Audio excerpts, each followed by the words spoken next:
Thank you all for being here tonight. I think this marks the end of the second full year that we've really been engaged in trying to build a curriculum around entrepreneurialism at the college, extending what we have already in our credit department as a single course to something that becomes more of a kind of cultural change, and thinking about the way that our students can grow and learn to become entrepreneurs. And what's interesting about this is that our students often tend to be very entrepreneurial to begin with. So, you know, my belief is that community colleges are kind of a hotbed of entrepreneurialism because our students don't get anything handed to them. When they come to college, they have to figure out everything from how they're going to balance work and school, how they're even going to get to their classes, you know, how to navigate the curriculum and so forth. And just to get through an associate degree, which is supposedly a 2-year degree, but often takes our students as many as 4 years, that's the median years to graduation, becomes an act of entrepreneurialism, trying to figure it out day by day, how to make it work and how to use your resources carefully and end up in the place that you want as your goal. So I think our students are kind of natural entrepreneurs. And so it makes me very happy to know that our foundation has really kind of thrown itself behind this cause. I want to thank our foundation for their support of this and for encouraging the college to really embrace the concept of entrepreneurialism. I have a nephew who is a freshman at UPenn, and he is really being encouraged to be an entrepreneur every single day by his university.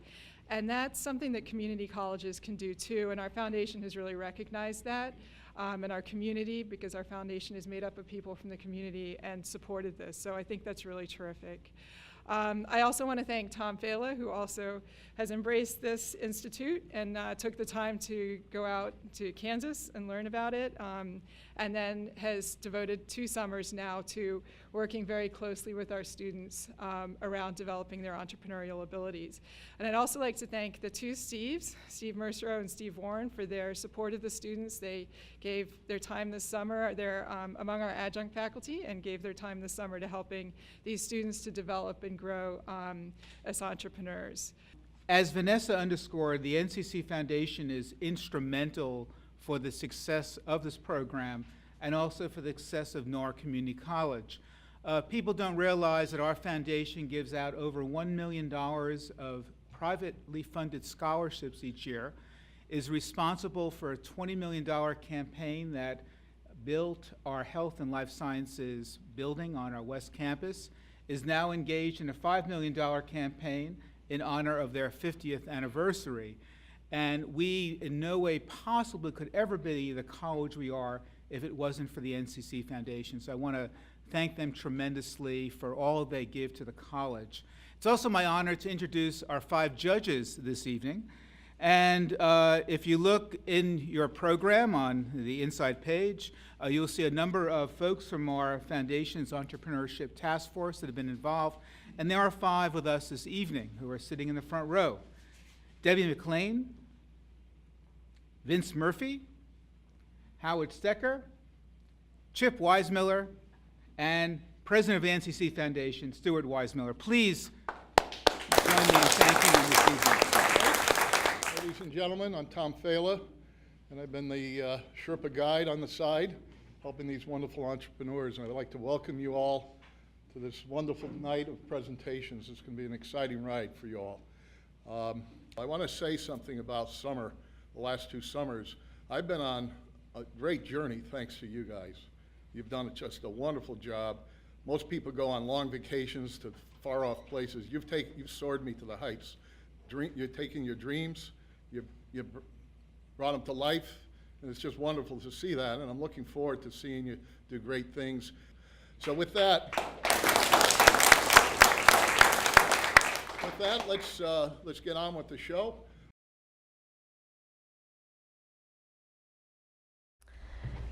Good evening, everybody. I have a question for you. How many of you know somebody who takes prescription medication these days? In fact, 65% of US population takes prescription medications. and they could be dangerous. In hospitals alone, 1 in 5 medications are wrongfully administered.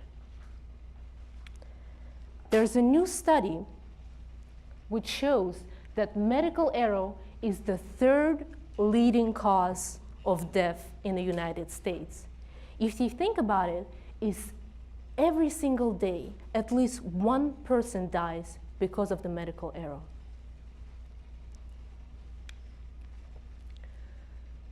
And this is the big problem. Have you ever tried to study pharmacology? I did, as a part of my nursing school and nursing program here at NCC. So, and let me tell you, it's just like running up a hill with 1 leg. It's dry, it's technical, and list of medication goes on forever. But what can we do? It's a big problem. And in fact, that many of my classmates didn't pass pharmacology and therefore couldn't continue with their studies. So I thought about how to solve this problem and came up with a solution. Pharmacology Guru. It's a web-based study tool for pharmacology students. What makes us unique? Pharmacology Guru is a product that uses study techniques which are proven to be very effective. Some of them is a storytelling, which is even used as an instructional method in US Army Force. Our product is combined with use of visuals and audio. So the website allows the user to browse through the list of medications, and every single medication comes with a different facts and information as well as a video. Every single video will have a catchy story that will help you to memorize all of the uses and drug effects.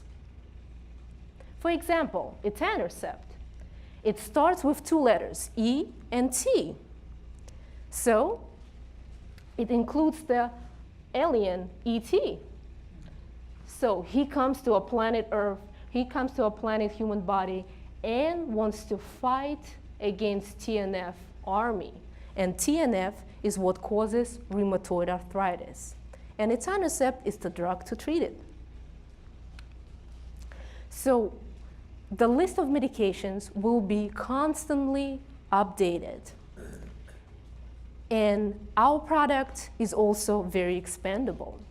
So for example, this learning algorithm could be used as a study tool for other science classes. For example, pharmacology, we have microbiology, anatomy, physiology, to name a few. Every year, there's 560,000 students that are enrolled in programs that study pharmacology. Some of them are nursing schools, medical schools, pharmacy schools, physician assistant schools, and dentistry. We're planning to promote our website through uploading videos on YouTube with the main drugs which are very popular. And that, in fact, will draw customers to our website. We're also planning to use other social platforms and use direct marketing. So for our first year, we're planning to use direct marketing for Connecticut community colleges, as well as other colleges. And I'm very happy that NCC will be the first one to test it out and to benefit from this product.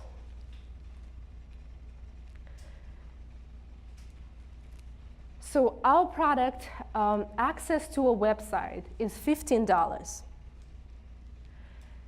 So we have our nursing survey, self-conducted nursing survey with our NCC students showed that 50% of our students will be happy to buy this for $15. So conservatively speaking, if only 15% of Connecticut nursing students will buy it in the first year, so that's the numbers we will see. And then later, by year 2 and 3, we are planning to expand nationwide. So our profits within 3 years are going to be $109,000 with the startup cost of $10,000. So if you could see in this slide, our cash flow for first year is negative, but then it turns due to expenses, and then it turns positive by year 2 and 3.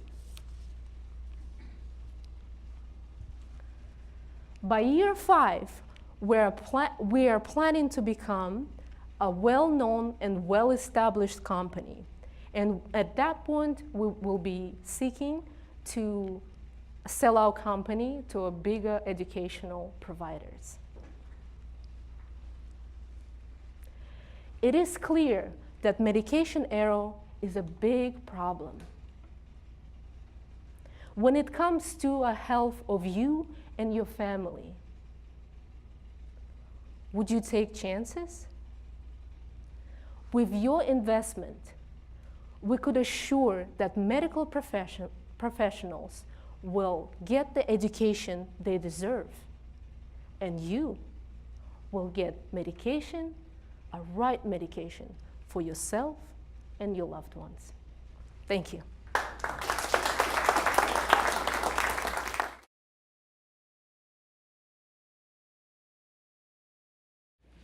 Hello, how's everybody doing today? Very well. My name is Fausto Calderon, and I want to start on a little backstory about my company.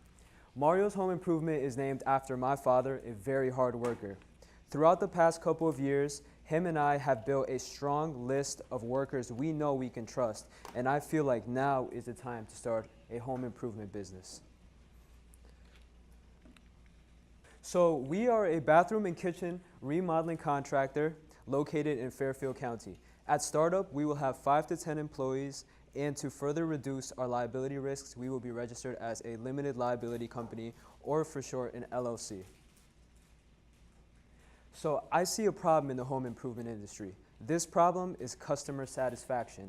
On a nationwide scale, your average home improvement contractor scores a 7 out of 10 in customer satisfaction. If you look at this chart, you can see that the lowest bar is timeliness.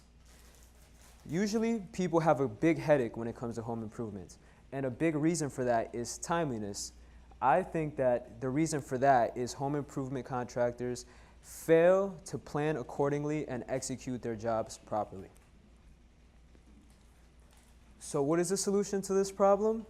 Focus. Focus and attention to the customer. Planning and execution is a key component in finding success in my company. Because of the issues with timeliness, I want to develop a process which has us finishing jobs on time in a professional manner always. Apart from this, we will also give the customer a deeper customer experience with design suggestions. At this moment, we are partnered with 2 local companies selling tiles and cabinets at different budgets. So I believe by presenting these suggestions to the customer, not only will we be offering them a valuable resource and somewhere for them to buy their products from, but we will have more insight into what our customer needs and wants.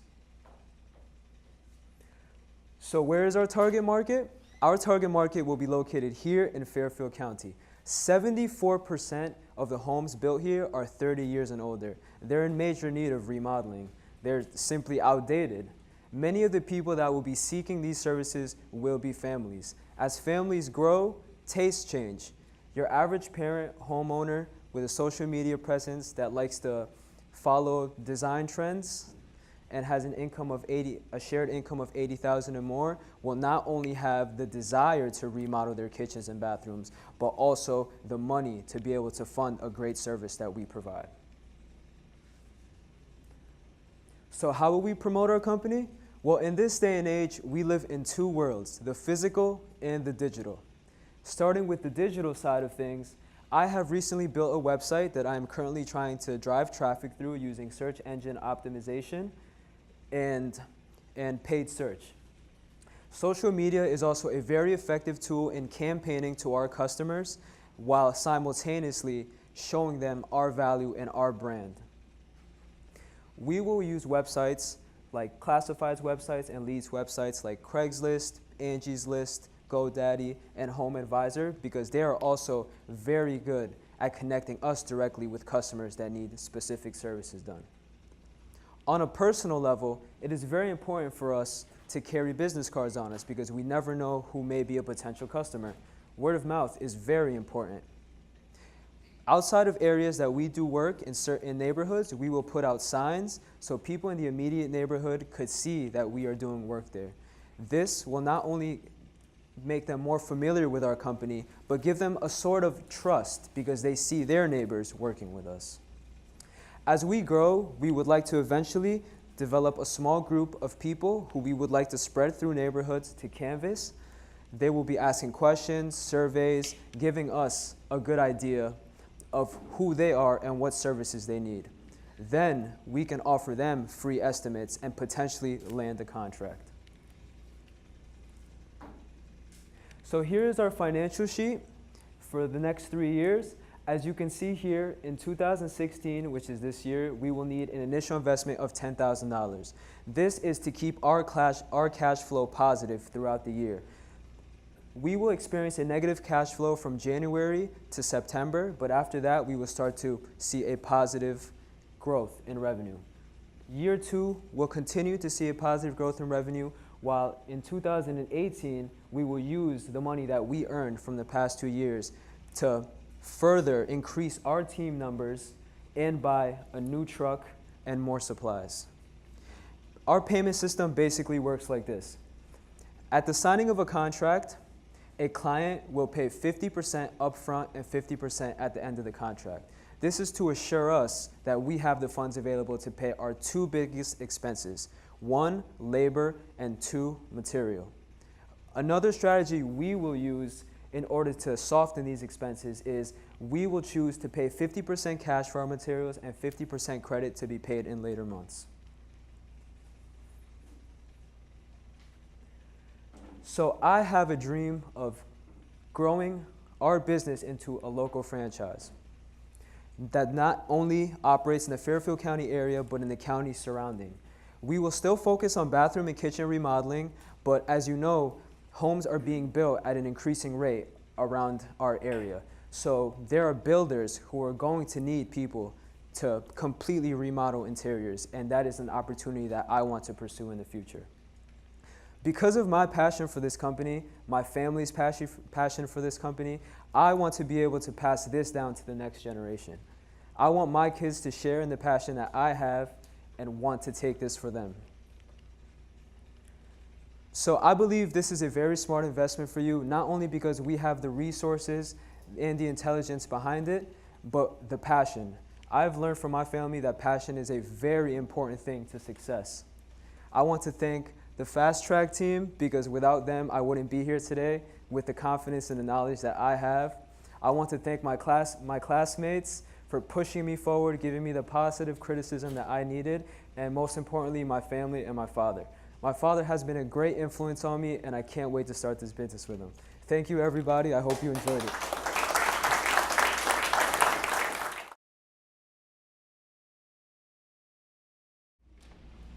Good evening, everybody. My name is Lovens, and I'm here to introduce you to Gravinch. Gravinch is a non-profit coupon company. We encourage recycling by doubling people's money, and by people I'm referring to students. We're trying to solve 2 problems. The first problem we're trying to solve, we're trying to raise awareness on plastic pollution. According to this source, 90% of ocean waste is plastic, and that is something our generation should think about. The second problem we're trying to solve is students, they don't have money.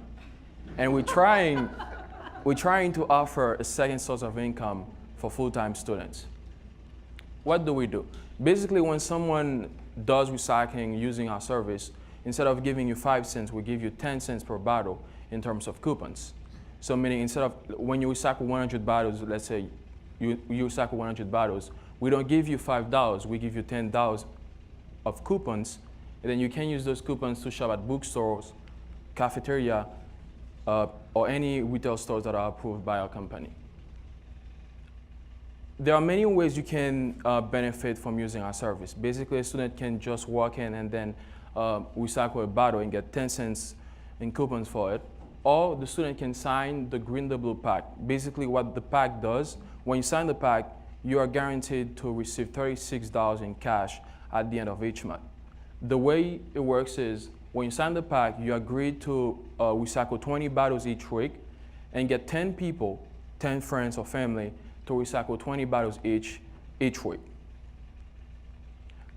We will work as an in-school organization. We will try to reach out to students by partnering with schools and student organizations and clubs. And once we get to the students, we give them coupons, and through the coupons, we reach out to our customers. And our customers, there are businesses, there are retail stores that sell anything that a student might be interested in. And the customers can be the book, let's say if we partner with NCC to try this here.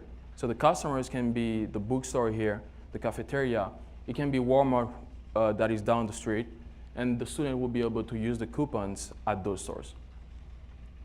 We have other rewards for the student. When the student signs the pack, we give the student access to these 3 rewards program. Basically, the Green Club reward is for clubs. When we reward the top clubs that have done the most recycling in a semester. The Diver reward is for individuals. When someone reaches a certain amount of plastic bottles, we give you a reward for that. And the third one is my favorite, is the Make-A-Wish initiative. Basically, when you sign the pack, we'll allow you to make 10 birthday wishes. And when your birthday comes, we give you a gift. And the gift, the value of the gift will be based on the amount of bottles you have recycled. This is the technology we will be using to collect bottles. This is called a reverse vending machine. And the way it works is you just put in bottles and then it spits out coupons or cash or receipts, depending on the way it is set up. In our case, it will print out coupons. This is a little fact about the Green Double Pack. Remember earlier I said that when someone signs the pack, you are guaranteed to receive $36 at the end of each month. In the same way, we are guaranteed to receive $104 from just one person who signs the pack, because that person will recycle 20 bottles each week and get 10 people each week to recycle 20 bottles each. So that totals to 20,080 bottles. And our main source of revenue is the bottles themselves, because we're going to cash them in and get $104 per student. $104 per student. During the first year, we're not going to focus on making a profit. We're only going to try the business model and get 60 students to sign the Green the Blue Pact. And what does that mean? That means if 60 students sign the pact, we reach almost $50,000 in gross revenue. As you can see here, the first year we do not make a profit. I mean, we barely make a profit. The profit we make is 2.47%. And third year, we make about 24% in profit. And here, in the first year, you can see there's a contribution of $4,000. It's from outside sources, from the entrepreneur, from myself, or from other contributing people who are willing to participate in this program with us. We are here at the conception stage, and we want to be able to start with the start with the company next fall, meaning that we would have start reaching out to schools and retail stores to see if they like the idea and if they're willing to partner with us. And next fall, we want to start by testing the idea and see how many students respond to it and how well it can attack the market. And to start with the company and get it run for a month, it would cost us less than $3,000. Yep, I guess that's it. And I want to start out, let me end by saying that if we were to start a company and exit, we would exit by dissolving the company and give the funds away to another foundation. And I want to thank my sisters for coming, my cousin and my uncles. Thank you guys. And to the judges, I did this for you. This is 51 bottles I drank last week. Wouldn't that be great if I could use this to buy books? What do you think? Thank you.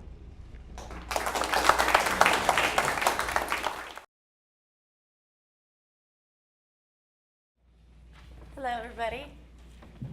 Hi. All right. So, What the Brunch is Mobile Brunch by me, Lindsay Ackman. So we would like to focus on local and sustainable ingredients. Whereas it's important to consumers, it's also very important to me.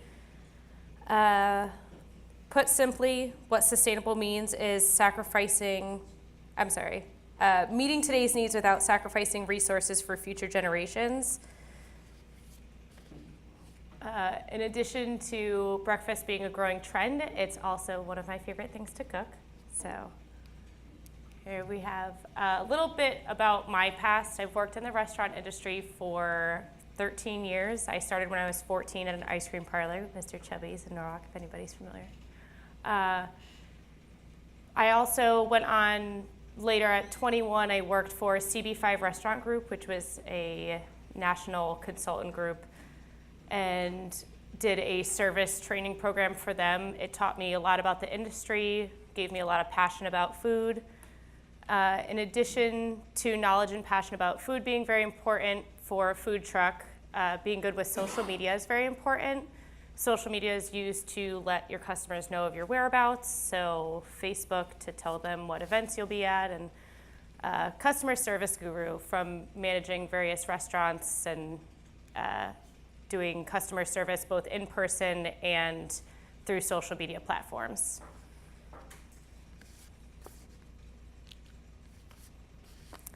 Avenues of distribution for What the Brunch food truck are farmers markets, music festivals, and local vendor events. These events have the highest concentration of millennials, which happens to be our target market. So according to Eventbrite, which is where I also got this chart from, millennials crave more experiences. Not shockingly, more than 8 in 10 millennials attended a variety of live experiences this past year. That is also festivals, sporting events, performing arts, races. These are all examples of events that we would cater to, and 72% said they would actually like to increase their spending. So if you just see here this chart where you see millennials command over $1 trillion in spending, that's as they enter the workforce, which is a little after they enter the workforce in 2010, and it's grown since then.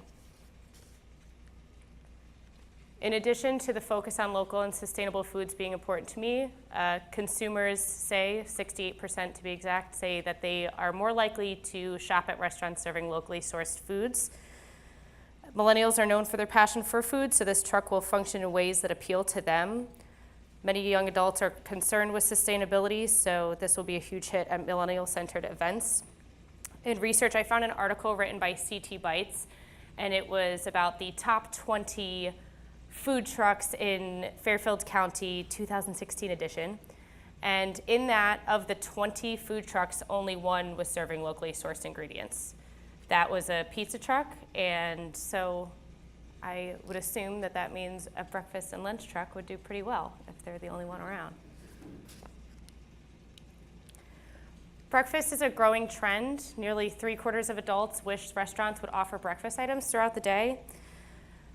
Breakfast meals to quick service restaurants increased by 5% over the past year and are forecast to grow another 5% throughout 2019. David Portaladin, who is a food industry analyst, says it's clear by the strong growth in breakfast trends that this is a great opportunity for manufacturers, operators, and retailers.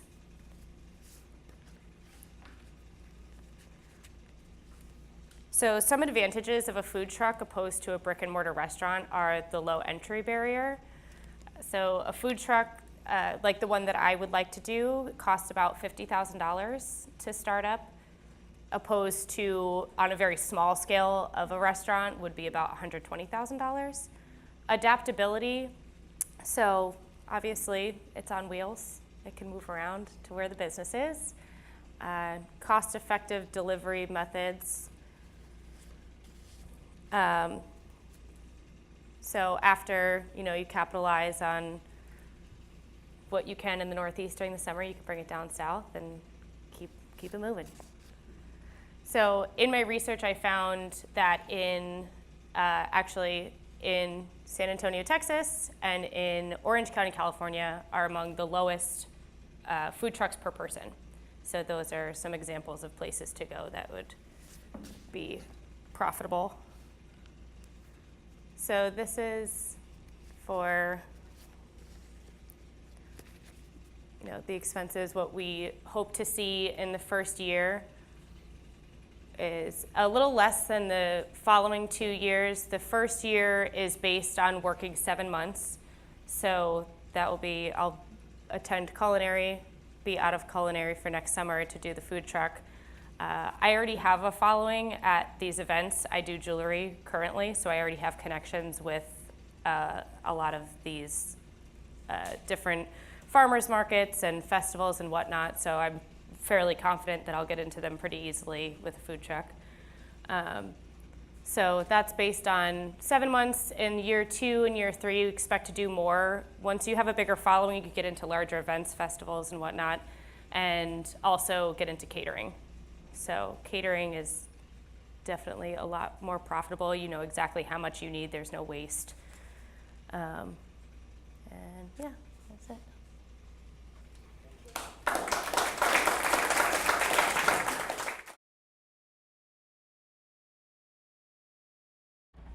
Hello everyone, my name is Sejal Shah. I'm a henna artist and I have been running a small business by the name Trendy Henna for last 2 years. At Trendy Henna we offer exotic temporary body art, which is like that. And we make your celebrations most memorable. I have been doing henna since my 4th grade. That's when I learned about henna. I started practicing henna, and since then it has been in me. Like, I really enjoy. It has been really therapeutic when I do this art for everyone. So I want to take you through my business, and if you have any questions, I would be very happy. But I need to explain you what henna is. Let me show you my art. This is henna on skin, and this is henna beyond skin. I have displayed some candles out there. These can be burnt, and people use them, and it's a very big business, I'm hoping. Henna is leaves of a plant. It is dried and powdered, and the ready-made powder is available in the market. So it is mixed with lemon and essential oils for a dye release, and that paste is applied on the skin, which leaves a stain, and it gives orange stain. This is a fresh stain, and this is a matured stain, like 5 days after. So there's a science behind it. It oxidizes after the paste falls off, and then it turns dark burgundy red. So henna, because it's color, it celebrates. It is for everyone who is wanting to celebrate their special day. It could be parties, it could be individuals. The most common is wedding, birthday parties, bat mitzvahs, school cultural festivals, and anything that you can think of. I have done a lot of corporate picnics this year, and it was a really big hit. And there were like 3 law firms that I did henna for. They had like family day, and it was really interesting. Individuals, anyone celebrating, vacationing, going out on a special date, a cancer survivor, they usually get their head decorated. So it is for everyone, everybody who wants to celebrate. Why would anyone want to pick Trendy Henna? There are so many henna artists. Why would anyone want to hire an artist from Trendy Henna? As I said, I have been doing it from my childhood, and in the last 2 years, like I have practiced a lot, and I can say I'm experienced enough. I do teach at Henna conference for last 2 years. I have a good speed. I can do up to 20 designs in 1 hour, and if it is like cultural festival in the school kind of, I can do up to 30 designs in 1 hour, which everybody, it's really difficult to have that speed. Along with that, I assure my clients, even if it is like small design, I assure my clients for neatness in the design and customize it. Meaning, if it is a bride, I have a consultation with her, and if she has a story, like their love story, I like to incorporate some designs, something about it. Like one of the brides wanted to have a monkey in her design. Something between, I did that. One bride, her fiance had gifted her a bunny, and she wanted to like draw a little bunny because that's their baby. So I make a special design for them. Somebody wants a special jewelry motif in the design, their dress motif in the design. So I customize it basically. Also, soon I plan to be a natural henna artist certified, so that my clients are assured that I do not use any chemicals. I make my own paste, and they are safe if I use this. Why is henna growing in popularity? It is natural and temporary. It is a safe alternative to tattoos. It has always been part of celebration, and now it is done by both gender. I have so many men clients who wants to do the whole sleeve.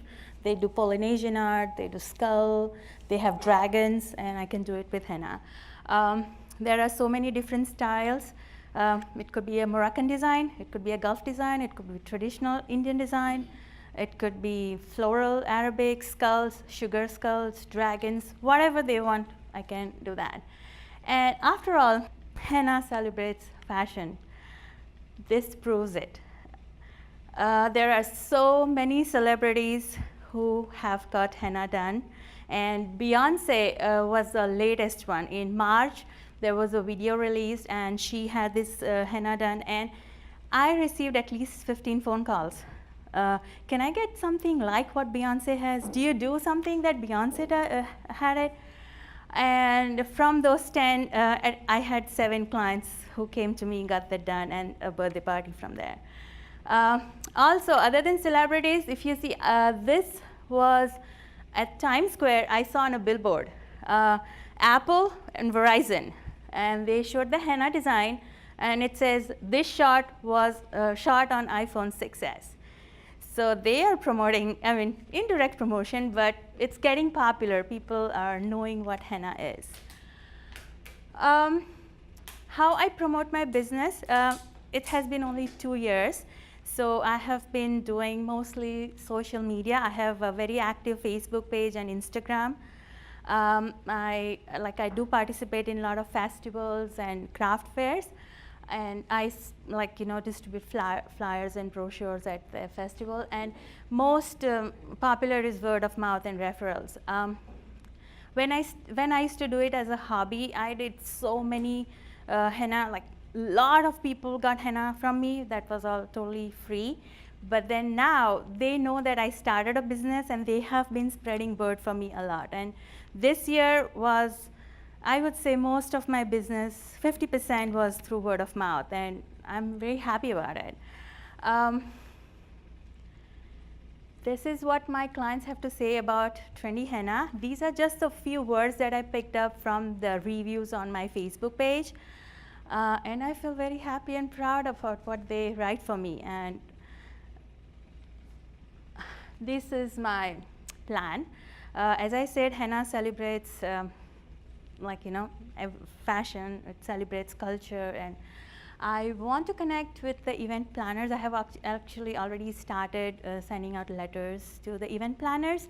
I want to connect with them because not just offering henna services, but also the candles is a big thing. I want to talk to them and see if people buy candle for party favors. They can buy candle for the centerpieces, for the decoration. So it's in process. I want to promote a destination wedding, henna services at a destination wedding, which is also very, very popular. Eventually, I would plan to hire a marketing company when I open up my studio, so that I can, create a brand. Like when people think of henna, they can think of Trendy Henna. These are real numbers, so they are really small, but these are the numbers that I have worked on in last 2 years. 2014 is when I started converting my hobby into a business.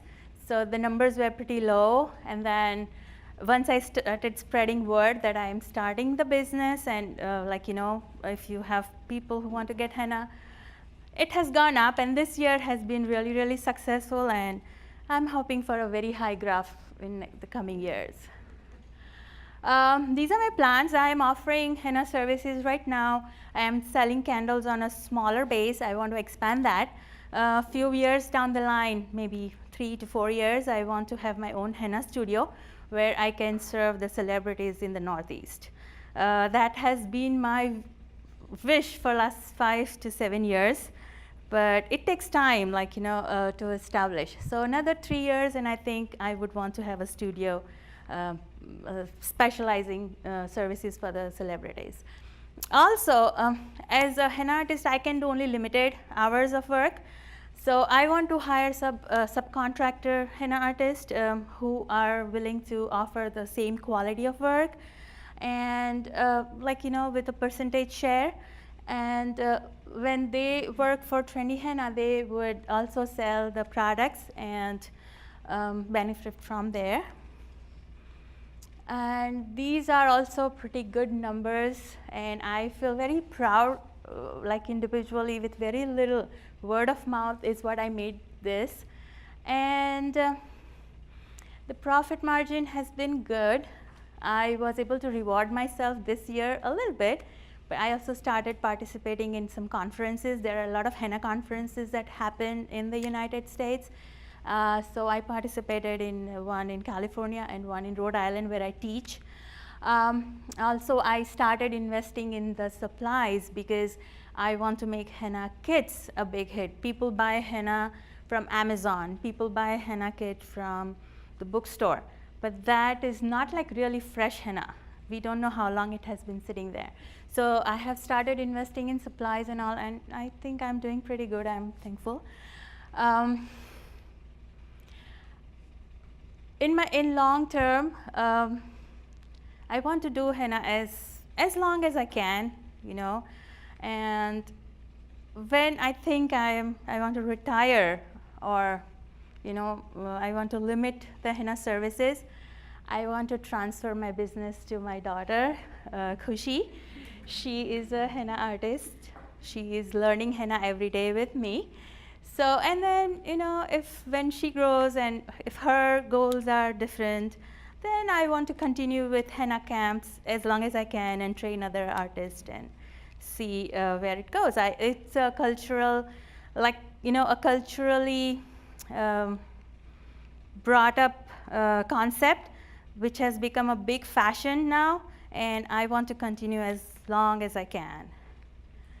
Thank you.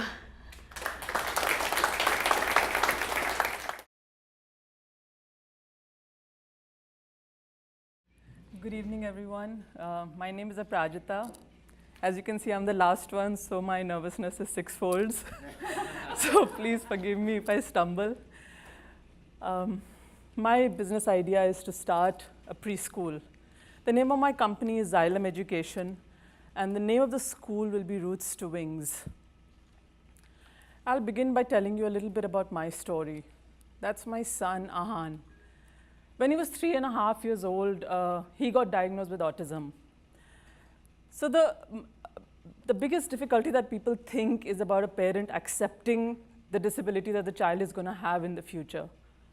For me, it was very easy. I accepted it in no time. For me, he was my son, irrespective of what he came along with. The biggest challenge I faced was to find the help that I needed for my son. I did not know A of autism. It was just a term for me that I had heard for the very first time. I didn't know friends, I didn't know family. Nobody in my vicinity knew anything about autism. And that's when my struggle started. Looking for teachers, hunting for people who can help my son in the way that he really required help. If you Google autism, in less than half a second, you'll get over 500,000 options of therapies that you can help your child with. As a parent, you look at that and you're just overwhelmed. That what should I do? Should I go to a speech therapist first? Should I go to an OT first? Where is it that I'm supposed to be starting when he's just 3.5 years old? And that's when this idea of starting a preschool to help children with any kind of disability came into my mind. Xylem. Everybody has been asking me, what does that mean? Xylem is that part of a plant. It's a tissue that distributes water and minerals from the roots to the living plant. The symbol I came up with absolutely during this course. There was nothing in my mind when I started this course. It was just something I used to talk about, and nothing that I really ever thought that I'm going to do till I entered the classroom in this particular course. So my symbol basically represents, there are the two hands, one of the caregivers and one of roots to wings. It's holding up the root, and it's giving wings to the child to just soar and do whatever the child may want to in the future. What is my mission? An enrichment program in partnership with parents to enhance the abilities of the child in a fun and loving environment. Enrichment, partnership, enhance, fun and loving. These are the key words. I have been to many, many therapies, many, many places, many schools. Everybody forgets to partner with the parent. They take in the child, they do the best that they can with the child, but they forget that they have the child for maybe a 40-minute class or 45-minute class, but balanced 24/7, the child is with me. If I don't learn how to help that child, that class is not going to do much. It's very difficult for most people to understand that. And that's the change I want to bring about. I want to work with the caregivers. What is so different? What is the perceived need? What is Roots to Wings going to bring that another preschool is not already offering? Well, I plan to give an individualized portfolio, a play-based learning, video feedback, training modules for caregivers, access to counselors, guidance of trained professionals. I'm sure most of you don't know what is an IEP. IEP is an individualized plan which most public schools make for the older children to work with and operate on so that they kind of can document the growth that a child takes. This is a very simple slide which I have picked up from the internet to show you what they are trying to project. But in reality, it is a 50-page document, a very complicated document that if a parent doesn't understand, will give up on page 1. And it's very hard to understand. So what is that I'm going to do? I want to give the parent a way of learning and how to interact with the child. So let's say it's a simple play activity that the child is going to do. Now, if a child has sensory, or if a child has gross or fine motor skill issues, how about teaching the parent how to play with the child? So that at home, all those play sessions with which the parent, in any case, interacts with the child, becomes a part of the learning for the child and helps the child grow in that manner. Video feedback. Now imagine, a lot of you would have children. Imagine getting a video feed as to what your child did in a particular one-on-one session. To be able to actually see that this is what he learned, this is how he learned it, this is how it was delivered to the child, and this is something that I can replicate at home. It is absolutely unheard of. That is how I want the parent to reach the child, to understand really the child's world. Play-based learning. This is very popular. It is used in a lot of play schools. And of course, I would like that a child should not feel burdened. He should enjoy what he's learning. Professional guidance. This is something very close to my heart. I want to start training modules. I want to start workshops in which the parent can be involved and at their free time. So be it a Saturday, if they can give me, that is when I'm going to help them. And I'm going to get whoever I can on board to help that parent in whichever way they can to help their own children. This is a module that I know I will accomplish no matter what, because a child's life is going to change if just the parent is able to understand how to help their child. My team, who all are the people that I'm going to hire to work in my school? Special educators, speech pathologists, occupational therapists, physical therapists, counselors, psychologists, social workers, pediatricians.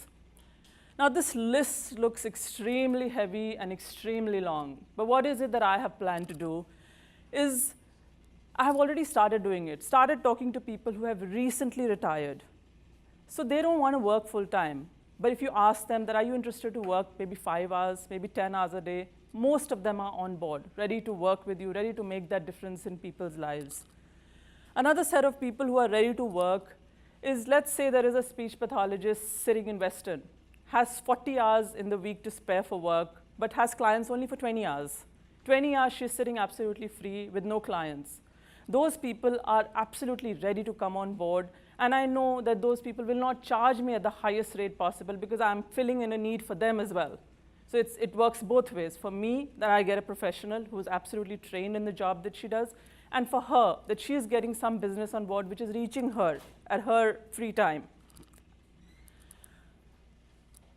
The model that exists today for the younger children is a parent reaches out to each and every skill that they want the child to acquire. So the parent has to go to each and every session, take the child, attend the session, come back home, plan the next session, come back home, and the calendar is absolutely chock-a-block with these sessions. What is the difference that I want to make? I want to bring in a coordinated approach where all these specialists come into my center, come into my school, and help the child. The child is the focus here. He is not running around and going to every center. He is getting all the help that he requires in one place, a centralized zone which is roots to wings.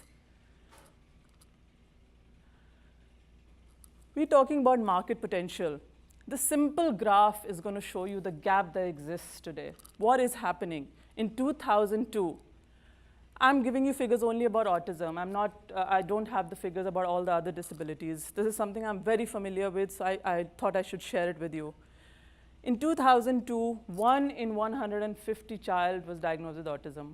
With the increase and the efficiency of diagnosis comes another problem. In 2010, we have already reached 1 in 68. Now, has the help increased at this rate?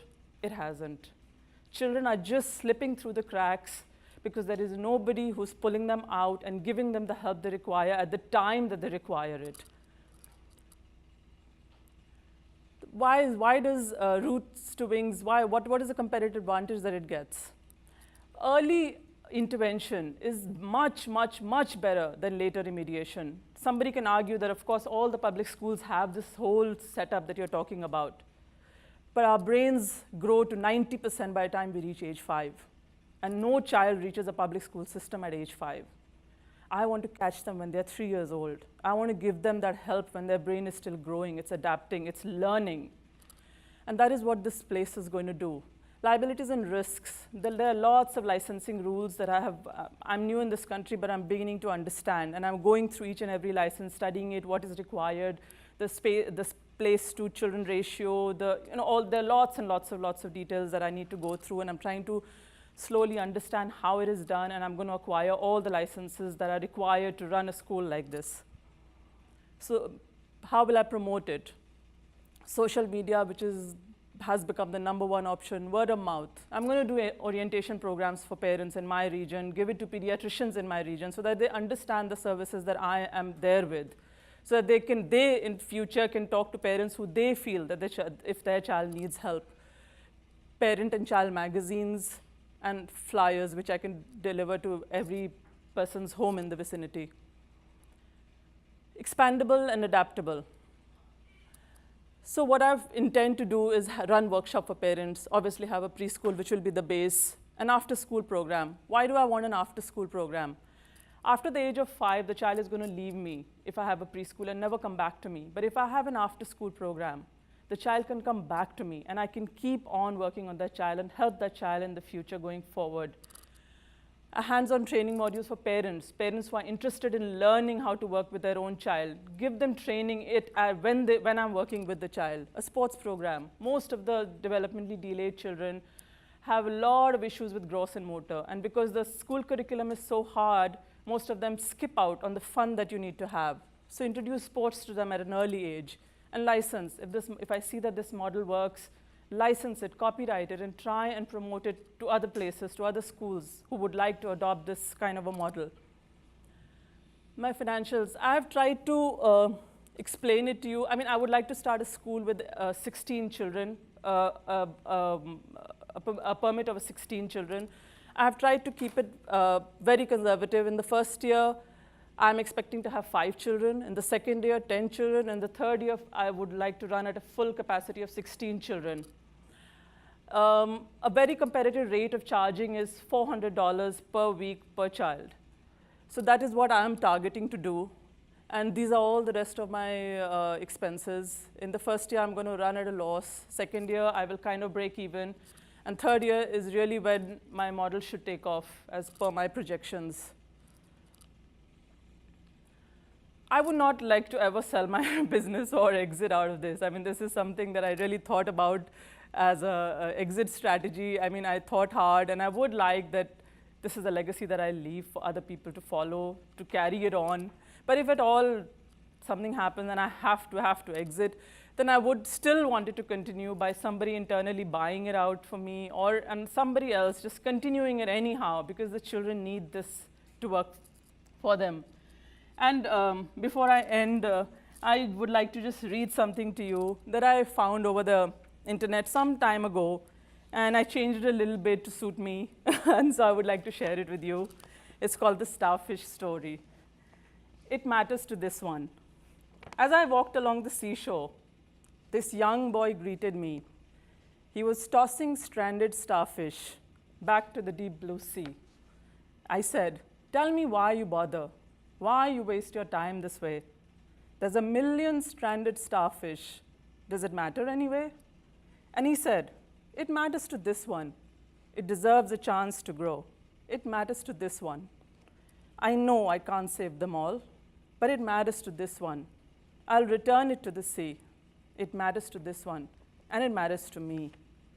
I walked into the classroom. The teacher greeted me. She was helping Johnny study. He was struggling, I could see. I said, "Tell me why you bother, why you waste your time this way. Johnny is only one of millions. Does it matter anyway?" And she said, "It matters to Johnny. He deserves a chance to grow. It matters to Johnny. I can't save them all, I know, but it matters to Johnny. I'll help him be what he can be. It matters to Johnny, and it matters to me." Thank you.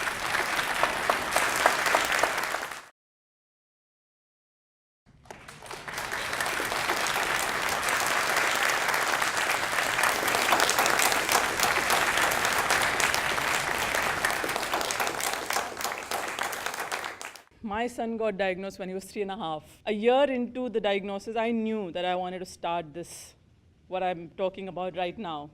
4.5 years passed, but I just kept talking about it. In the last 2 months, from having it here, right down to the T, I have it on paper that I can just show it to somebody, or just walk out tomorrow and start it. That's the difference this course has made for me in 2 months. I put in so many hours to understand how I'm going to make a business plan for henna business. That is something I learned, and I have to thank Professor Warren for that.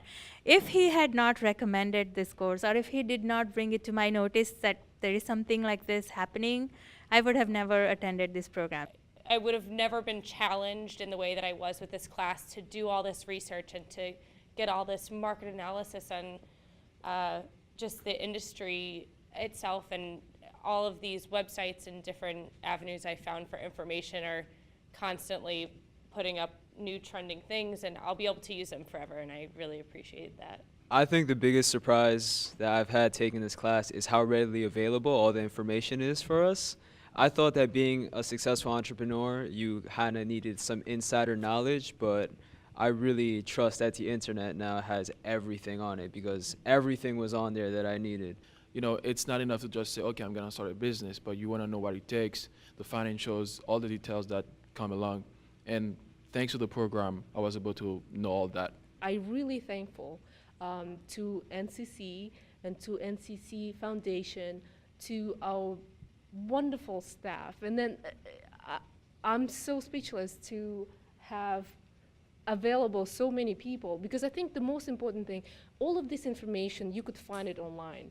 But I think the people, that's what makes it different, because I see that they do care. I see that they invest their own time into our success stories. So I'm very thankful for that.